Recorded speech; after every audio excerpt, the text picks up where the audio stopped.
After examining the special education case studies from the global catalog of educational innovations, inclusion emerged as a common theme. According to the World Bank, 15% of the world's population has been classified with a disability. As a result, the need for inclusive practices becomes an important issue.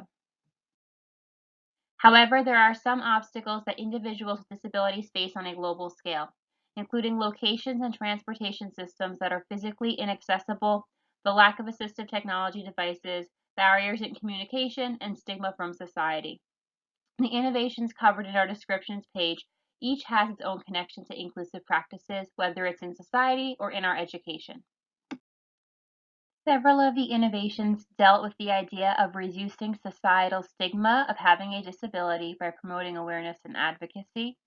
A program in Kampala City advocates for homeless girls with disabilities, bringing awareness to their needs. In addition, it provides training on effective inclusive practices for their teachers and provides resources that will eventually become appropriate physical and academic modifications for the girls while they are in school.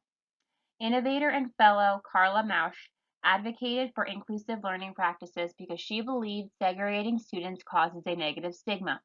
She created the Action and Inclusion publication to share inclusion resources. The DIFD Girls Education Challenge in Kenya has the goal of bringing awareness to girls with disabilities and make educational facilities more accessible so the girls can attend school.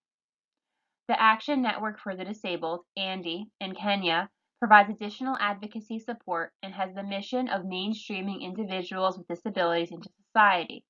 ANDI also provides the individual with empowerment to help them make their own decisions and eventually obtain jobs.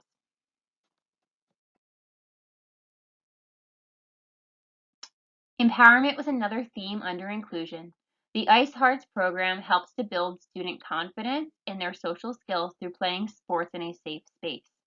Fellow Liliana Mayo founded CASP to promote inclusion and equality for students with disabilities. The program follows students all the way into adulthood to increase their future independence. The Thai Child Development Foundation works with both the families and the children with disabilities with the goal of helping them gain the skills they need to eventually become independent. Finland teaches students with disabilities cognitive, sensory, and motor exercises to use in the classroom to allow them to find success in their mainstream classes. Mexico has developed an app to help individuals with Down syndrome work on their communication skills and thus help increase the way they communicate in society. Providing opportunities for inclusive activities and accessibility was the final theme. For example, the Youth with Disabilities Sports Club in Turkey allows students with and without disabilities to play sports together to promote respect. In the remote areas of the Amazon rainforest in Brazil, students of all abilities are placed together in one class to learn from a two-way television. Nicaragua developed the Fujication program that teaches motor skills and healthy lifestyles through gardening, which is an inclusive experience that also teaches life skills. Within our three main themes, there were opportunities for overlap between the innovations as well as differences. For example, many of the inclusive opportunities also provided supportive resources. The DIFD Girls Challenge program, for example, not only advocates for girls with disabilities, but also goes into their schools to ensure the proper accessibility features are in place so the girls can physically attend their school. Similarly, the program in Kampala City goes beyond just advocating for inclusion and provides professional development and ongoing resources to continue the process in the classroom. There were also areas of overlap and difference for intervention and inclusion. Many intervention opportunities allowed for growth of independent skills, which could increase the likelihood of inclusion.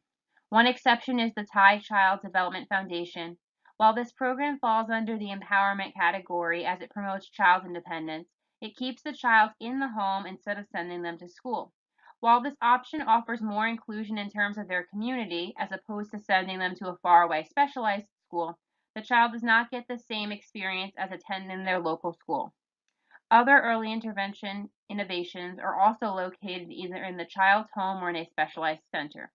Despite this location, the overall goal does connect back to inclusion, as the skills they are learning can help to increase the likelihood of inclusion later on in the child's life. A final area of discussion is the idea of family and community. With regard to inclusion, there were a few areas of overlap between inclusion advocacy and community. The Early Childhood Intervention Center in Budapest offers many connections between the specialized program and the community. There are a variety of opportunities for community service, and while the center may be specific to students with disabilities, the act of bringing in community members helps promote the idea of community inclusion. In addition, Andy brings in community members to help participate in sports with the students with disabilities and help promote inclusive practices. There are, however, some differences between inclusion and family and community. For example, some inclusion innovations focus only on the child, especially when it comes to education. Finland does not address the family or community in its application of exercises to help students focus in their mainstream classes. DIFD Girls Education Challenge does not address the family, instead using the donations for the foundation to provide the girls with appropriate transportation to and from school. Despite some minor differences between the innovations, many innovations in our project address the idea of inclusion.